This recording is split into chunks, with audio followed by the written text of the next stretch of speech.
The presentation that you are about to hear was recorded on May 25, 2005 at the Depression Bipolar Support Alliance, DBSA, in Morristown, New Jersey. The topic, mood disorders and anxiety, that other cousin no one told you about, addressed the issues of anxiety in people that have mood disorders. In this presentation, we identified what anxiety disorders are and offered some coping strategies in order to reduce anxiety. Please listen and enjoy this presentation. Welcome to the kitchen sink presentation of everything you always wanted to know about anxiety, but were too anxious to ask. Now, in working with clients, particularly one with mood disorders and anxiety disorders, it's been somewhat standard for me to see that depressed people have anxiety and anxious people have depression. And I kind of look at this as a ball. That is, sometimes depression's on top, sometimes anxiety's on top. Because it gets that way. Sometimes a person's depressed. That's what's on top. And sometimes we're treating their depression, they get really anxious. And sometimes people come in with anxiety and we do really good depressed. That kind of makes sense to me if you kind of think about the way that in medicine, psychiatry, we look at some of the medications given by psychiatrists. We're currently using the SSRI medications like Zoloft and Paxil to treat both anxiety and depression. So seemingly, these have an awful lot in common. What's most interesting is the research about this. And using the great word, okay, there's a quiz tonight, later. Pay attention. I'm going to introduce a brand new word. It's comorbidity. It's a quiz later. Now, to me, I always thought the word morbid had to do with death. So something that would clearly be comorbid has to do with death. That's not what it means at all. Comorbidity means having two or more problems, disorders, and whatnot. So if you have a comorbid thing, if you have anxiety and you have depression, they're comorbid.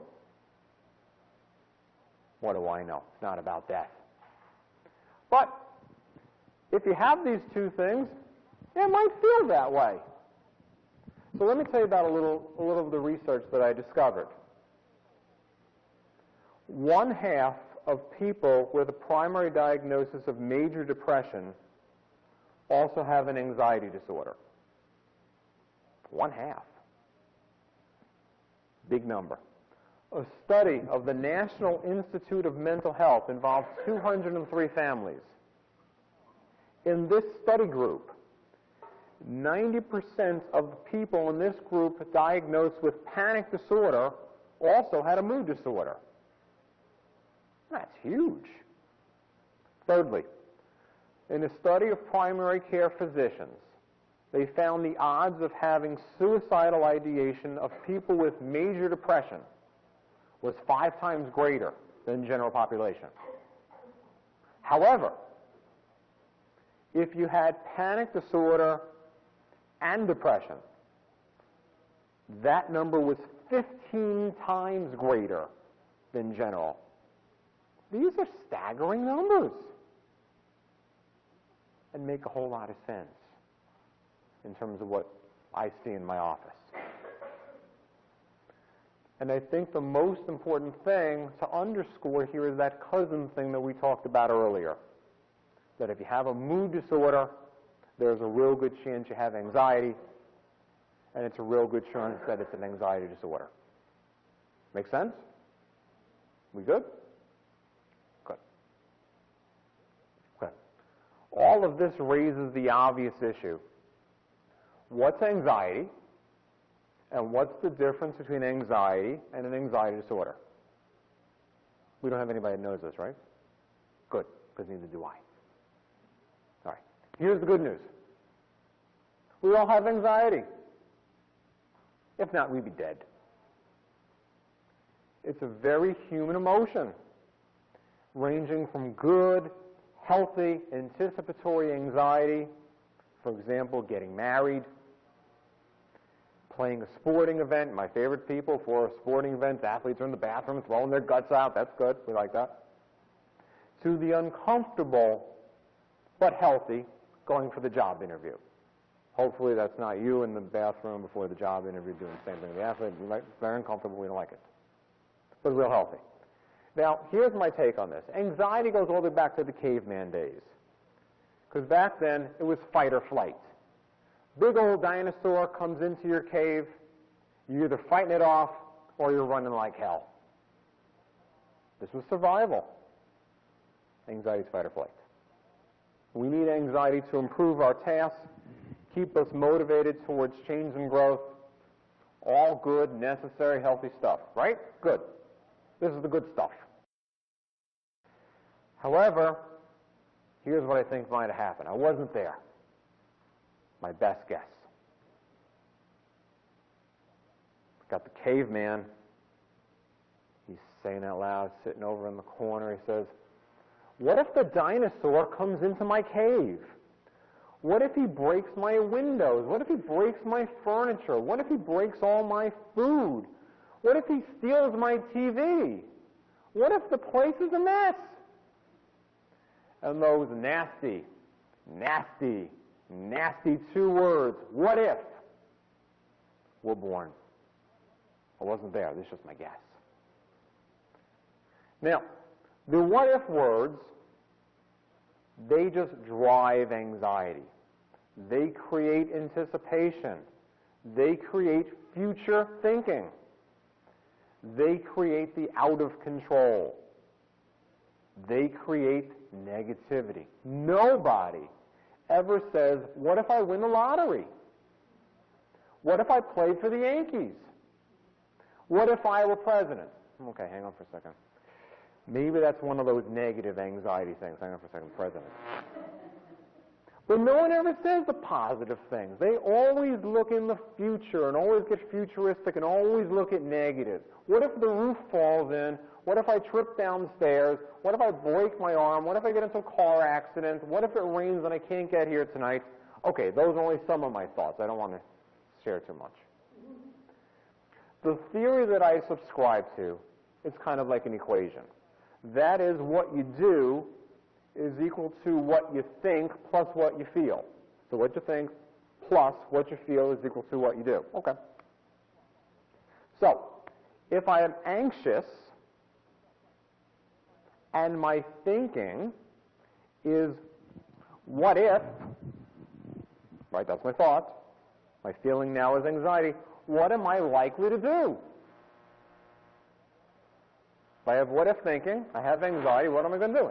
What if I get a panic attack right here in the middle of the supermarket? Oh my God, that's going to be really bad. It's going to be terrible. I'm going to pass out right here. Huh? What am I doing? Am I going to the supermarket? No. Because among the things we're going to talk about tonight, among the other things, is okay, if I got this what if stuff, I got to do something about it. Because just like the mood disorder, I have to not let it take over me. So we'll talk about that later.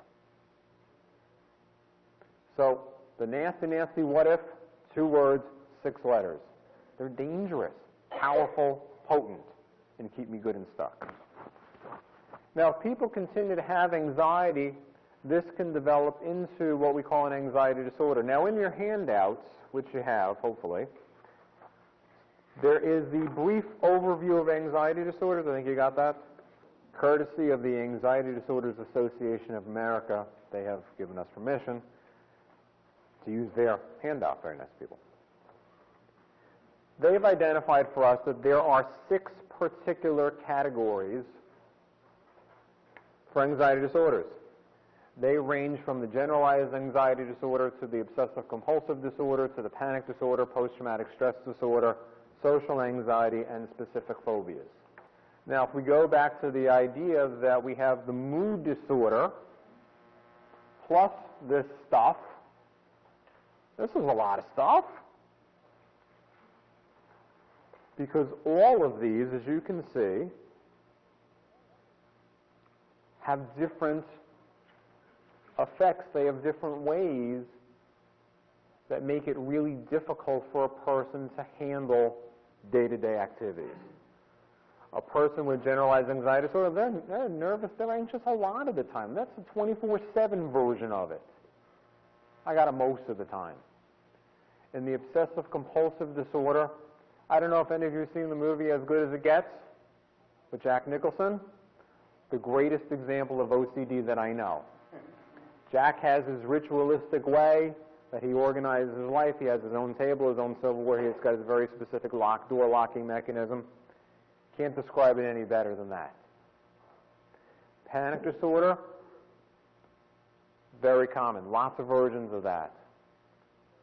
Whether it be the agoraphobia version, whether it be the, that's probably one of the most common. The PTSD comes about through some type of trauma. After 9/11, unfortunately, saw a lot of that. A lot of PTSD, a lot of all kinds of symptoms that are very, very overwhelming. Social anxiety disorder is perhaps the most underdiagnosed of all the anxiety disorders. Why? Because people who are socially anxious don't go out in social situations. Hello? So therefore, they don't go for help because they're anxious. Hello, I'm not going to talk in front of you because I feel crappy. And I'm embarrassed. I'm afraid of how I'm going to look, and all that good what-if thinking happens. If I'm sitting in a restaurant, what if while I'm eating my food, everybody's looking at me? If I turn real red, blah, blah, blah, forget about it. Why am I going to eat in a restaurant? I'm going to stay home. And the last of them, the specific phobias. Those are always a lot of fun because most people have them. They have the snake, they have the bug, they got the this, they got the that. These are all kinds of good fun stuff. The overwhelming thing that they all have in common is that at its worst, they're incapacitating. And they keep me nice and safe at home. At its best, they're kind of fixable. Any questions, any comments? Alrighty. So we've looked at the different subtypes. We've looked at the difference between your basic garden variety anxiety and your anxiety disorders. Now, remember at the beginning of this we talked about anxiety and depression and bipolar being cousins. And we talked about a lot of the people in the studies having both anxiety and the mood disorder. So I'm working on an assumption here that there are people in the group that have battled anxiety or an anxiety disorder in addition to their mood disorder. That's one. And two, that since these guys are so similar, that some of the coping strategies for the mood disorders also work for anxiety. That's my working assumption. Caffeine is a very potent drug. The most legal drug we got, but the most potent. And if you have mood sensitivity, right, you're putting a very potent drug into your body. So if you're having difficulty sleeping, you're having anxiety, right? I mean, think about what it is. It's a stimulant. It revs you up. Not good.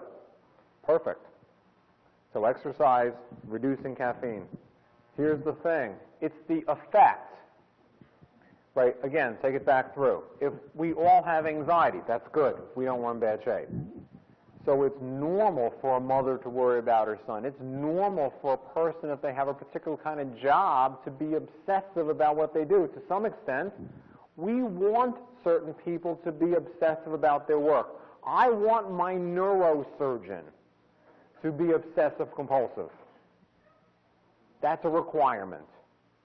I want my cardiologist to be obsessive-compulsive. Thank you very much. I don't want to say, it's good enough. No, it's got to be perfect. Right? What I don't want is my cardiologist to spend 72 hours operating on my heart because it has to be just perfect. I'll be dead. It's the line between the excess and the impact on others. Right? Because it's kind of funny, there's a person who I see, and I can't remember who it is, not that that matters, who sings. And singing is one of those great kind of comes from here and kind of gets it out real good. See me in the car most times, belting it out. Works great. but listening to music, the right kind of music. Calming, soothing, relaxing kind of music, perfect. Particularly for one of the things that I've discovered with people is that in terms of a good focusing exercise to reduce anxiety, it's not so much listening to the things that most people hear, it's listening to the things that are hard to hear. In other words, if you're listening to jazz music, and there's a big saxophone playing in the front, and there's a big guitar, and so forth and so on, that's what we hear most of the time. But if you want the person to focus and really calm down and pay attention, you have them listen to the bass part, for example, that you can hardly hear. You have them listen to the keyboard that's underneath. So we're working on assumption back to the original conversation where people have CDs as opposed to tape machines, as opposed to records.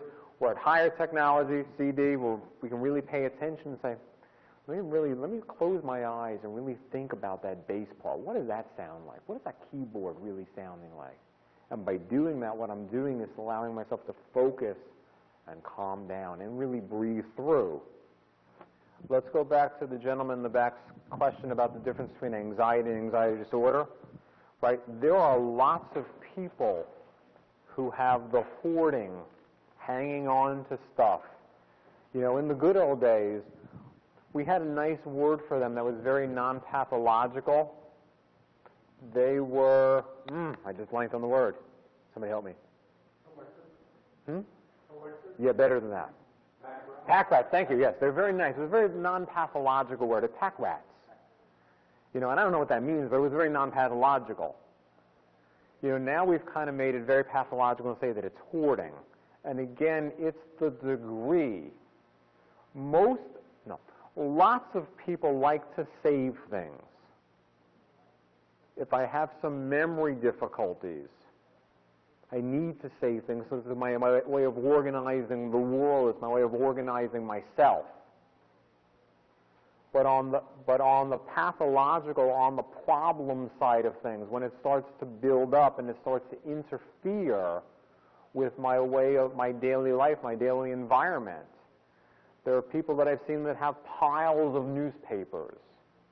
They have collections of things. They have watches. One guy that I worked with had a collection of watches and a collection of fishing rods and a collection of, he had some other collection which I just forgot.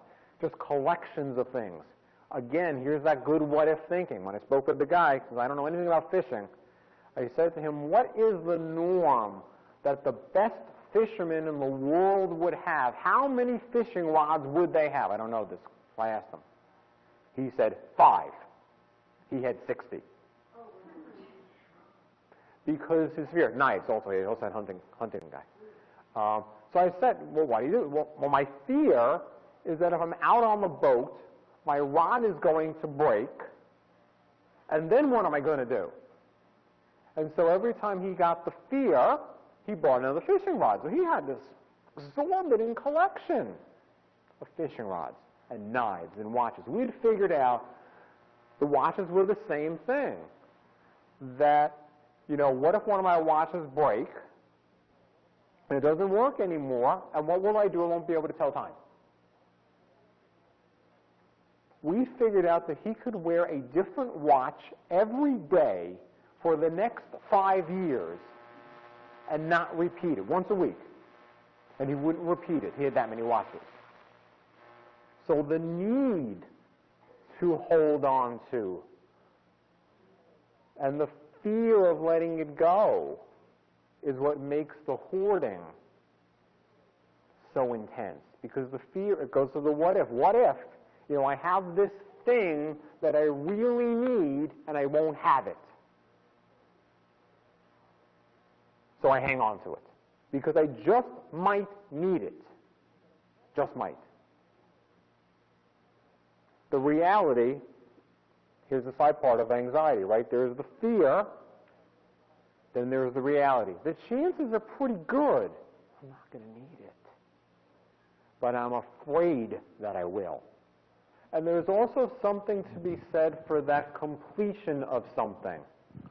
But if I go in with a specified task, and I go in, They do this, this, this, and this. I'm done. It's like, good. I feel good. So it's kind of like, okay, I released my anxiety. I said I was going to do my email. I did it. Good. I'm feeling better. Good. Right? And again, we'll talk about this in a second. The ability to harness the other side of the brain for relaxing is really key.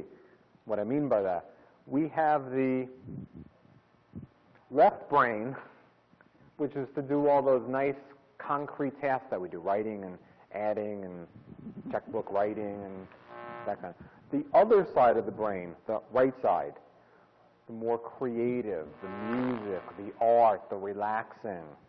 When we can harness that part, that becomes one of the keys in helping us to relax and calm and soothe. Good, thank you.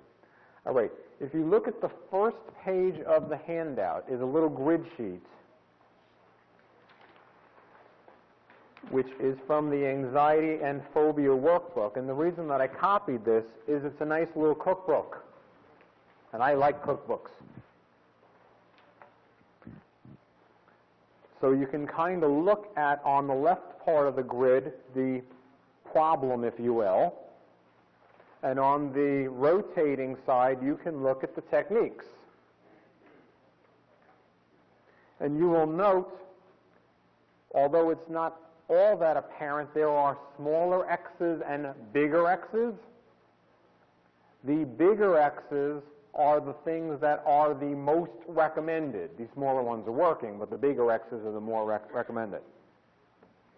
Right, so you can see you've got relaxation, exercise, coping techniques, imagery, desensitization, real life, self-talk, mistaken beliefs, feelings, assertiveness, self-esteem, nutrition.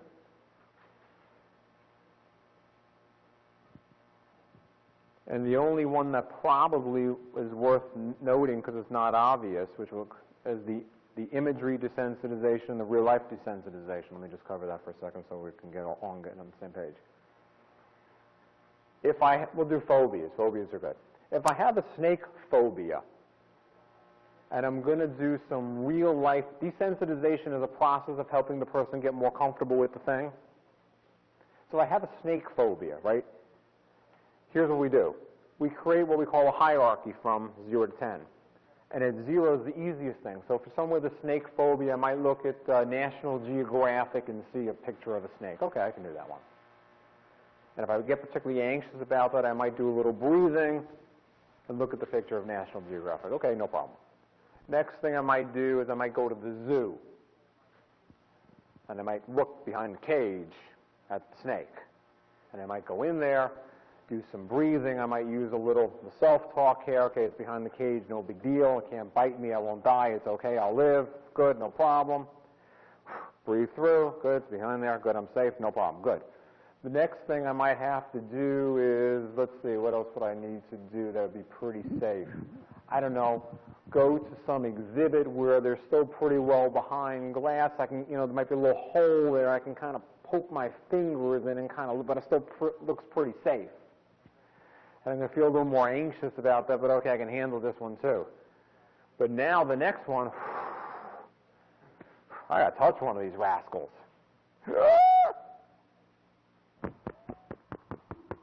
Right? Heart's beating, getting all kind of flush, tough to breathe.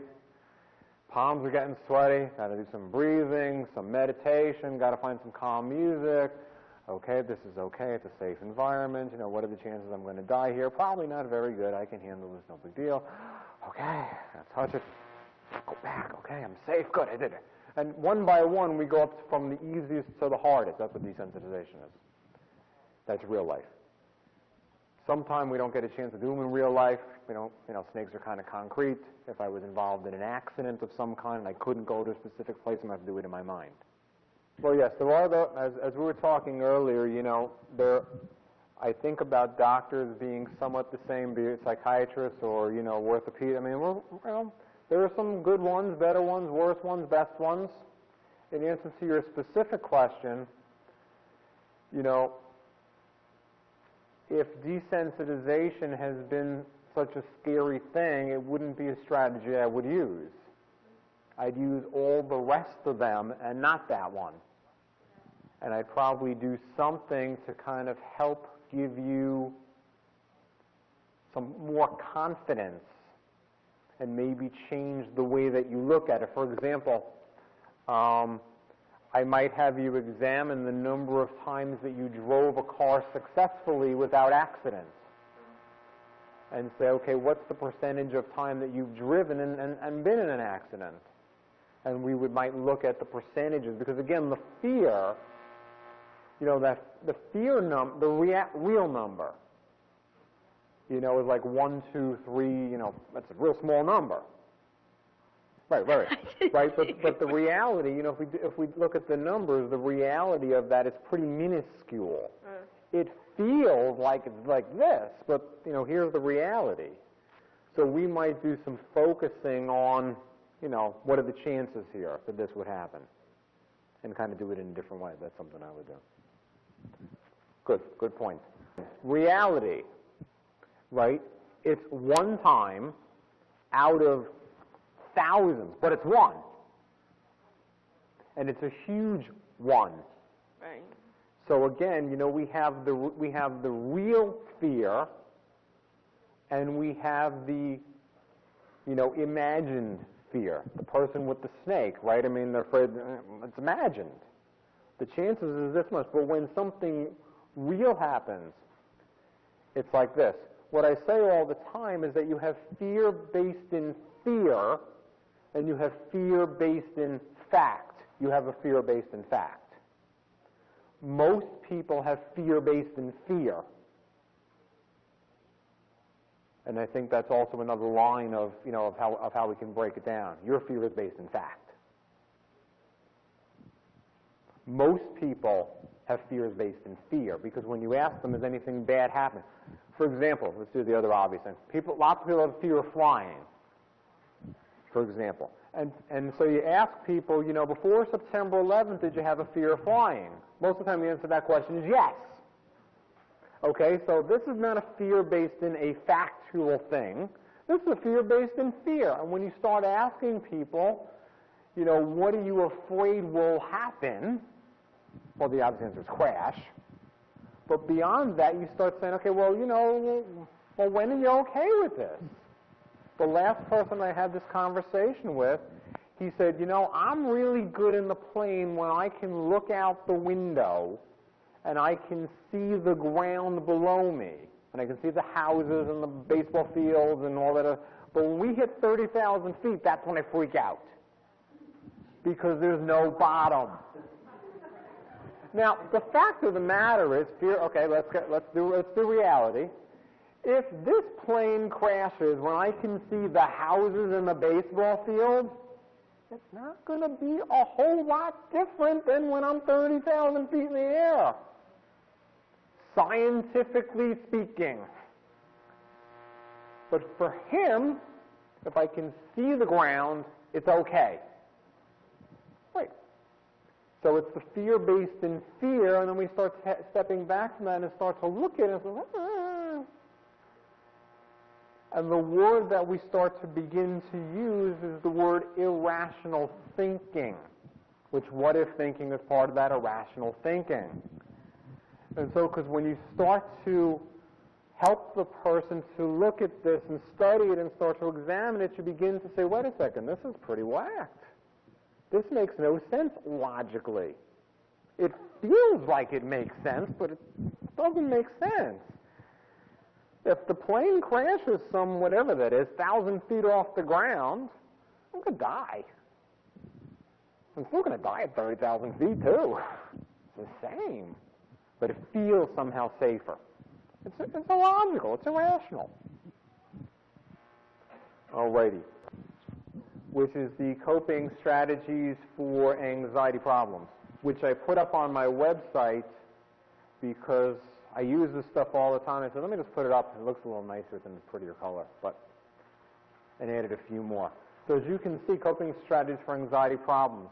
The first one is distraction. I needed my prop, the rubber band. So, right. If I'm having obsessive thoughts, And my obsessive thoughts are, okay, what if the roof falls down? What if the roof falls down? What if the roof falls down? What if the roof falls down? What if the roof falls down? You know what just happened, right? You know where my attention went to instantly. Went right to my wrist. What I've done is derailed the train. I've derailed the train for about, still hurting, okay, so 15 seconds, 20 seconds, maybe I get 30 seconds out of that, which now allows me to, what am I going to do? We're going to do breathing, do number 4, because that's the one that's going to follow. So I want to breathe now. I just destroyed my wrist here. What I want to do is now to breathe. Here's the diaphragm, right? Connects to the ribs. Most people, when they breathe and they get anxious, they breathe wrong, by the way. I don't know if you know this. They breathe from here. And so as a result, they get more down. So when people breathe, they breathe from here, their diaphragm right underneath the rib cage. And if you kind of put your hand there, you can notice that when you're calmer, you breathe that way. And that little rascal goes up and down and in and out and whatnot. There's a little physiology. When I do that, I start to calm down. If anybody's a basketball fan, anybody a basketball fan? Good. You notice a good foul shooter, not Shaq, goes to the foul line and do something very important. They breathe. They bounce the ball. Couple of nice, slow, deep breaths. Block out the crowd. They're good to go. They calm down. Because their adrenaline is amped up, they calm down. Okay? Number 2, self-talk. Things that we say to ourselves in a healthy and useful way. In other words, we talk to ourselves all the time. We might as well say something useful. Slow down, take it easy, calm down, relax, easy does it. Yes, absolutely. So you give yourself some structure and you're good to go. Exactly. Okay. Number 7, cognitively challenge. What's the worst thing that will happen? See, here's a fascinating question. If you have something that you're afraid of, we'll go back to the snake.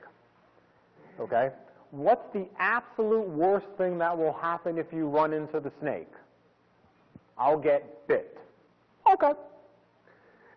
Right? I'll get bit. Now, here in New Jersey, getting bit by a snake is probably not a great tragedy. If this is New Mexico and Arizona, it might be. Regionally, what's the worst that will happen? I'll get bit. Then what will happen? Then I'll need to go to the emergency room. Then what? Then they'll know what to do. Then what? Okay. It would be uncomfortable. It would be painful. It would be a pain in the neck, and hopefully I brought my insurance card so I didn't get socked with a big bill. But could I handle it? Yeah. Will I die? No. So when you start to challenge the thinking, you start to challenge what's the worst thing that's going to happen. I'm going to come here tonight, I'm going to say all these great things, everybody's going to look at me like I'm talking a great language. What's the worst thing that's going to happen? I'll get home early. I'll see the end of the American Idol final. Big deal.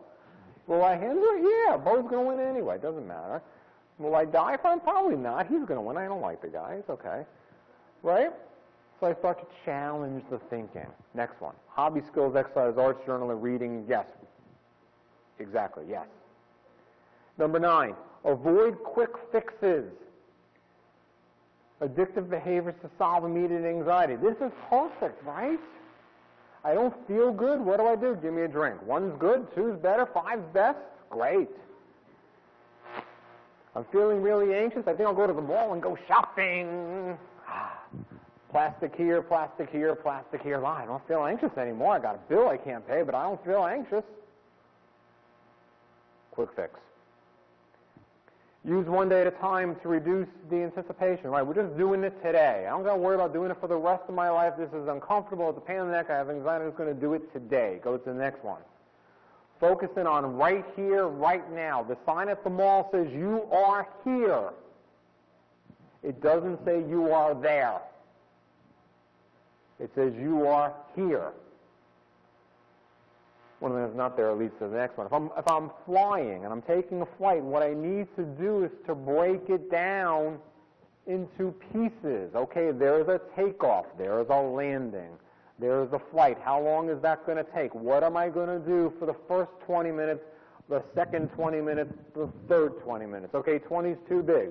The first 10, second 10, third 10, et cetera, et cetera, et cetera. Break it down. Too big, 5 minutes. Too big, 2.5 minutes. Too big, 1 minute. Break it down, break it down, break it down, break it down, break it down. Okay. We are here. We're not here. We are here. Right now, right here, right now. Keeps me focused, keeps me breathing, keeps me coming right here in the moment. Back to meditation, back to breathing, back to exercise, back to right here. One of the things not on your handout, because I thought of it afterwards, one of the ways that I kind of conceptualize some of that is looking at anxiety being green, yellow, and red. Green for easy, yellow being more difficult, red being really difficult. And so if you're working with someone, back to the desensitization, my version of it, we'll do the mall. The mall's a really scary place. If I have panic disorder, if I have agoraphobia, it's really hard to get to. Okay, where can I do? What's the green zone? Okay, I can go to the stores on the outside. Super, no problem. I can go to the stores closest to the door. Cool, no problem. I can go right to the food court at the Rockaway Mall. Why? Because there's a door that goes, I can go and grab my food and leave. Good, that's green. Okay, what's more yellow? Well, I'm in the food court. On the other side, the store that's over there, that looks like really far away. It looks kind of scary. If I got to work towards more yellow, what am I going to do? I'm going to breathe. I'm going to self-talk. The movie What About Bob, right? Anybody see this one? One of my favorite movies? Yes, right? What About Bob, right? Right. Baby steps down the bus, baby steps, right? Baby steps. I'm going to take, okay, here's the other part. I'm going to take some baby steps. Breathe, self-talk, baby steps. Easy does it. Okay, I can do this. Good. That's yellow. Red. I walk in the mall by Sears, and I have to get all the way to JCPenney. Wow! Red. No can do. So the goal is to make what's yellow green, what's red yellow, et cetera, et cetera. So I can kind of see this and conceptualize it. To me, hypnosis, meditation, breathing, prayer are all in the same family. Because if you think about it, when you do any type of hypnosis, what you're doing is breathing, focusing, and concentrating. Same thing as you would if you were praying, same thing if you're doing if you were meditating. Very similar. It's great. Because again, it uses that other part of the brain. And it includes the visualization part that comes through suggestion. Same neighborhood. Good stuff. The other concept that I also like to think about, besides the green, yellow, and red, is in order to deal with fear and anxiety, you have to go from your comfort zone to your discomfort zone. If you stay in your comfort zone, you're under the covers. Simple. Here's my comfort zone. How do I get to my discomfort zone?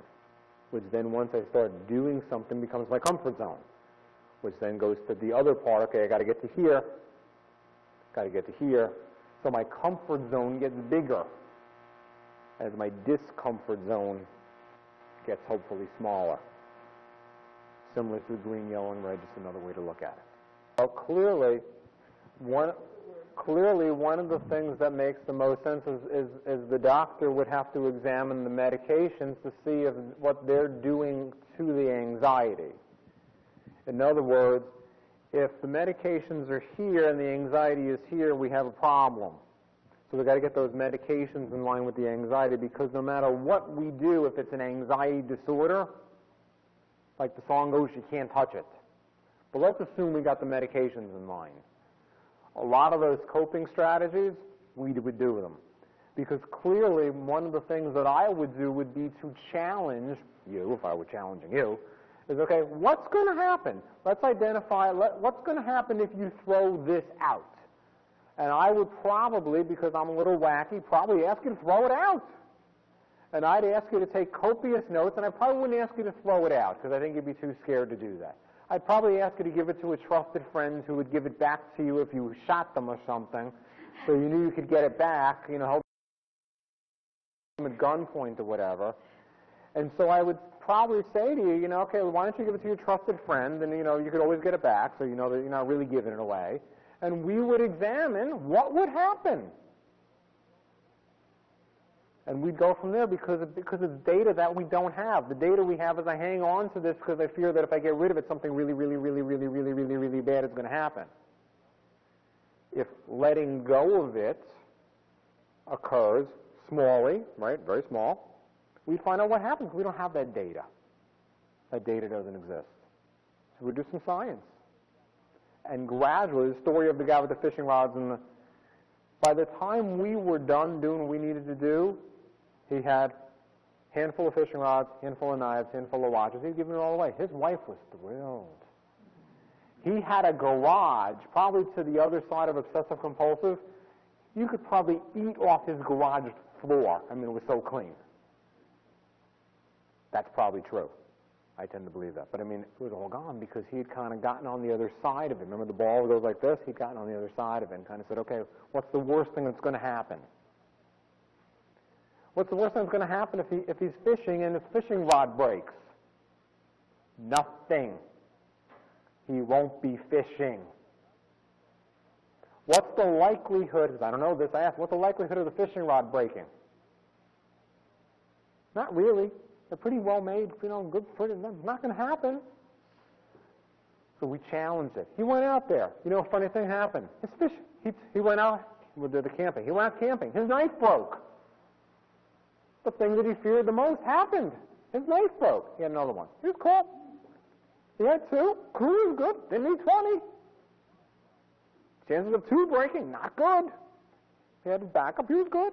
One of the things that's important, which we didn't talk about, is that people sometimes get anxiety about their anxiety. So I have anxiety, and then I get anxious about having anxiety. We need to remove the second layer of the anxiety, give myself permission that it's okay to be anxious. This is reasonable to be anxious about. I also need to do some way to tell everybody to shut up. Did that. Right. And I got to focus in on, concentrate on dealing with the anxiety that's reasonable to reduce it. I'm not going to get rid of it because it's a reasonable thing to be anxious about. Our football player, we don't want to get rid of his anxiety. He'll get killed. We want him to be anxious. We want him to be revved up. We want to lower that. So we have to think about, okay, we want to get rid of the first part, the anxiety about the anxiety, tell everybody else to stop, and then work on lowering the anxiety because the medical part, we don't know, but we can work on making this less. You're going back to the definition of the word faith. Okay. And by definition, if I have faith in something, I have a belief that somehow this will be okay. Okay. That's the definition. And I might subscribe that to a higher power. I might subscribe that to just my sense of how the world is. But I'm saying I have some faith this will be okay. This will work out. How do I know it'll work out? Because it usually does. Donald Trump, for example, he can go out and spend billions. He does not have a compulsive spending problem because he has lots of money. If he were like the rest of us, he'd have a problem. Because we can't afford to go to a casino and plunk down $1 million and walk out. We can't do that, most of us, I'm assuming. He can, he can write a check and say, here you go, and here's another one, and here's a tip for you, So it's a function of how it is and who and what and wherefore. In the DSM, there's a proposed category that's yet to be accepted, which is depression and anxiety disorder. I kind of like that one because it kind of indicates you can have depression and anxiety at the same time. And the status of the ball isn't that it's permanently stuck in this position. I think it might roll over different times during the course of the day. And I think lots of people get depression, and they have depression for a while, then it flips and they have anxiety, and they have that for a while, then it flips back over, then it flips, depending on lots of factors going on. But I think the answer to your question is yes. Right, because you've made your discomfort, you've made your comfort zone, and you've moved your discomfort zone and made it more comfortable. Perfect. Excellent. You can look at, right, you can look at, I mean, that's one way to look at it, yeah.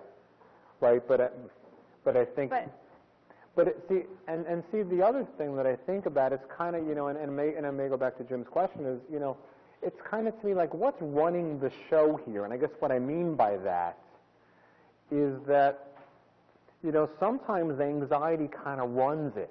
True, absolutely. You know, and if I have some, and if my motor's really running in an anxious way, it's kind of running. True. And whether that's the primary problem or secondary or whatever, you know, it's running.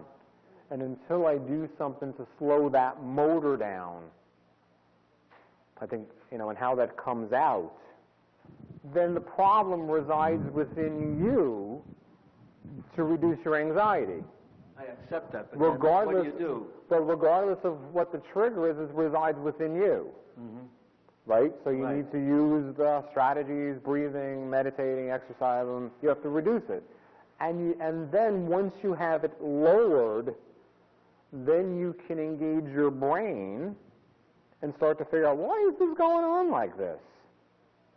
Why is it such a trigger for me? What's this all about? Why do I get so crazy when my family member does whatever? But in order to answer that magical musical question, I have to lower my anxiety to do it. Because if it's up here, I can't do it. I have to lower it. I have to use my strategies. Good? Different people feel different ways about different things. Okay. You know, I have one woman who I've seen for a very long time. She's gone from the garden variety rubber band to the Lance Armstrong super duper, you know, collection of yellow, blues, greens, and, you know. They're much more fashionable than this.